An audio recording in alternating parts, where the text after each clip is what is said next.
മാത്രമല്ല, മന്ത്രിമാർക്ക് ചരമപ്രസംഗം എഴുതി കൊടുത്തും സെക്രട്ടേറിയറ്റിലെ ഗുഹകളിൽ നിന്ന് ജനങ്ങളോട് നിഴൽ യുദ്ധം നടത്തിയും സമാധിയടയുന്ന ഓരോ IAS വിഴുപ്പിന്റെയും റോൾ അത് തന്നെയാണ്.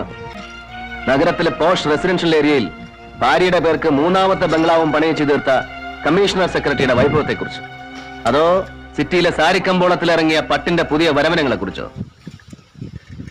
എനിക്ക് മുൻവിധികളുണ്ട് ഈ നാടിനെ കുറിച്ച്. ഇന്ത്യൻ ഭരണ സർവീസ്, ആ പദവിയുടെ അർത്ഥം എന്താണെന്നറിയോ നിനക്ക്? അതറിയണമെങ്കിൽ ആദ്യം ഇന്ത്യ എന്താണെന്ന് നീ അറിയണം. അക്ഷരങ്ങൾ അച്ചടിച്ചു കൂട്ടിയ പുസ്തകത്താളിൽ നിന്നും നീ പഠിച്ച ഇന്ത്യ അല്ല അനുഭവങ്ങളുടെ ഇന്ത്യ.